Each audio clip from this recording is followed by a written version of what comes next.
बहुत समय पहले की बात है। एक गांव में रामू नाम का एक गरीब किसान अपने 4 बच्चों के साथ रहता था। रामू के पास थोड़ी सी जमीन थी, जो बहुत उपजाऊ नहीं थी, लेकिन वह ईमानदारी और मेहनत से खेती करता था। रामू के 4 बच्चे थे: सोमू, रघु, गीता और छोटू।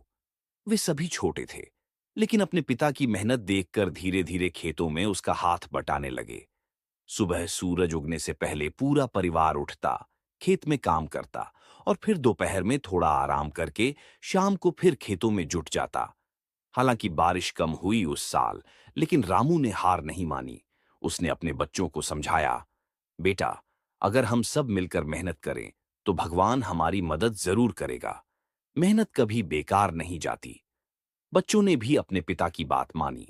उन्होंने खेतों में पानी भरने के लिए पास की नदी से बाल्टी बाल्टी पानी लाया, गायों को चारा दिया और पौधों की देखभाल की। गांव के कुछ लोग रामू का मजाक उड़ाते, इतनी बंजर जमीन में क्या उगाओगे? अपना समय क्यों बर्बाद कर रहे हो? लेकिन रामू ने किसी की बात पर ध्यान नहीं दिया। उसे अपने बच्चों और उनकी मेहनत पर विश्वास था। कुछ महीनों बाद जब फसल तैयार हुई, तो सब हैरान रह गए। रामू के खेत में सोने जैसी गेहूं की बालियां लहरा रही थीं। गांव के मुखिया ने भी आकर उसकी मेहनत की तारीफ की।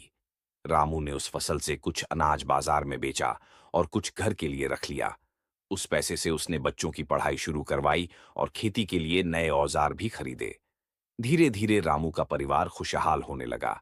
अब वे सिर्फ खेत में नहीं, जीवन में भी आगे बढ़ने लगे। सीख: इस कहानी से हमें यह सीखने को मिलता है कि सच्ची मेहनत और एकजुटता से कोई भी मुश्किल रास्ता आसान बन जाता है। चाहे हालात जैसे भी हों, अगर मन में विश्वास हो और साथ में मेहनत हो, तो सफलता जरूर मिलती है। क्या आप चाहें तो मैं इस कहानी को और विस्तार से या किसी खास शैली में भी सुना सकता हूं, जैसे बच्चों के लिए या कविता में।